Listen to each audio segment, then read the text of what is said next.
Ay, pressure ako. Inom muna ako tubig. Mahirap makipagtawaran dito, guys.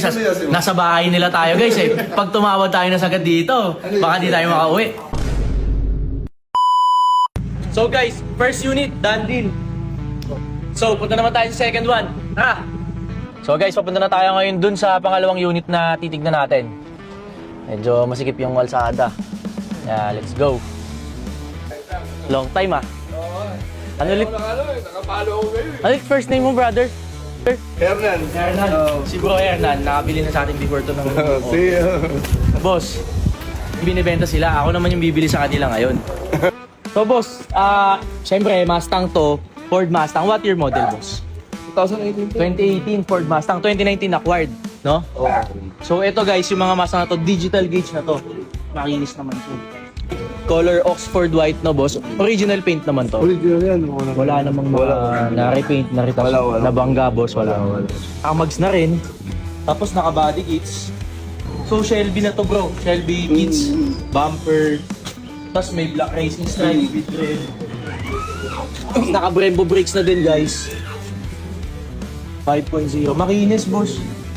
Tapos, ito, kung mapapansin nyo, mas malapad yung likod dito. Yung mas malapad yung mags niya kasi staggered na yan, guys. Ganyan yung mga dapat na ginagawang setup sa Mustang. Wala talagang spare tire ang mga Mustang. Meron lang siya itong repair kit. So, ginagawa talaga ng Ford yun for weight, boss. Para mas magaan yung kotse. Kaya hindi nila nilalagyan ng spare tire. Kung gusto mo, pwede ka bumili sa aftermarket. Pero, yan, ganyan talaga style niya. Kasi race car to, boss. Hindi pwede yung mabigat sa kanya.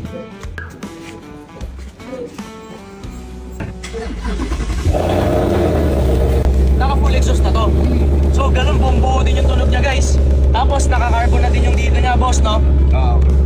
Then, ang mileage niya to, 15,000. Baba pa. Legit naman mileage niya, boss. Original. Sobrang sariwa din naman yung interior na to. Lang natin. Engine, boss, pwede masilip. Sige. Boss, this is equipped with the 5.0 liter V8 engine. So, muscle car talaga siya. 5.0. May plastic pa, boss, no? Ayun, no, naka-plastic pa yan, guys, oh. So, check natin oil niya. So, medyo okay pa naman to. Pero, mas... Ilang months na sa inyo? 5 months pa lang. 5 months. So, medyo palitin na rin siya kasi kahit hindi siya nagagamit, dapat every 6 months, nag-change oil natin yung mga sports car. Kasi... Basta, long time, ah. Ako naman yung bibili sa inyo. Ano papalit mo? Mag-SUV muna ako. SUV. Oo. Sawa ka na sa sports car. Okay lang masilip yung mga docs. Check natin yung papers. Bali, nakapangalan na sa ito, bro. May ID ka, tsaka deed of sale. Actually, yung pinagkuhanan mo naman ito, okay din naman. Trusted din naman yun, bro. Basta lahat naman ng mga may pangalan na mga bayan sa'yo, hindi naman mapapasiraan. Kaya sabi ko nga sa'yo nun, kung alangan ka nun sa 80, sabi ko, bilhin ko na sa'yo, bro, sabi ko sa akin. Oo nga eh. Tsaka na pa natin kukunin to kasi pakikipagsundo pa tayo sa presyo. Hindi pa kayo nagkakasundo. Hindi pa tayo nagkakasundo. Bro, bali magkano ba last price mo dito? Yun na ako bro eh. Baka pwede mo pa naman kasing bawasan sa amin. Bumiyahe pa kami, bro. Ang layo pala nito sa inyo. Hindi ko alam bro eh. Gandun lang talaga ako eh. Oo. May dala na din naman talaga kaming cash and bibili din talaga kami ngayon. Pero dun kasi sa 2-1 bro, selling ko na din talaga yun. Pag nag-post kasi ako niyan bro, like post ako niyan, 2,150, 2.2 ganun, tatawad pa sa akin yung buyer. So, di kami magpo-profit eh. Sige bro, 2.80. Na talaga yung last ko. Last na. Baka kaya mo nang isarado ng 2M sa akin bro. Hindi kaya bro. Cashing mo naman sa halit. Ay, pressure ako. Inom muna ako tubig. Mahirap makipagtawaran dito, guys. Nasa bahay nila tayo, guys, eh. Pag tumawad tayo na sagad dito, baka di tayo makauwi. Dati naman tumawad ka sa akin. Pinagbigyan ko naman, guys, sa tawad nyo dun sa showroom ko, bro, eh.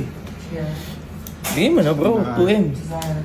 Dahil kasi masayang yung punta namin, eh. Medyo malayo din, eh. Handil. Wait lang. Tanong ko Sa muna. lubong tayo, bro. Nangawit na ako, guys. Bigat. Bro, magkano na lang pinag-uusapan natin? 20k, bro. Balatan mo na sa Ay, akin. ng misis ko eh. Gumilan 50 mo na, brother. Kukuha pa naman ulit ako sa'yo pagka yung mga pinagsawaan mo, bro. Bibili pa din naman kami ulit sa'yo. Gandun na talaga bro. Konti pa. Panggas lang bro. Talagang 2.1 talaga ano ko dyan, pero dahil kilala naman kita. Hindi naman iba. Hindi naman iba si brother. Saka Actually, wala akong inalukan yan. Yun lang, yung pinagbilang ko lang din. nakakuha na sa atin to si Bro Jerome dati nung 86, no? Kaya regular din. Ayan sila boss, nagpunta na yan sa showroom Yan natin. talaga yung presyo. Boss, 207. tay tayo dyan. Sige bro, last na. 2,060,000. Bro, bigay mo na sa akin to. Layo nung binahay namin. 65 guys, 65. Bro, hindi. Sige, Bro, hindi bagay sa'yo bro, tumatawag ng... Bakit tumatawag ng 5K? Tignan mo naman, tignan mo to. Hindi bagay sa'yo tumatawag ng 5K. Thank you brother, thank you brother. 2,060,000, done deal. Bilis talaga ako sa mito ni Jerome, sorry. Dali tayo sa ano?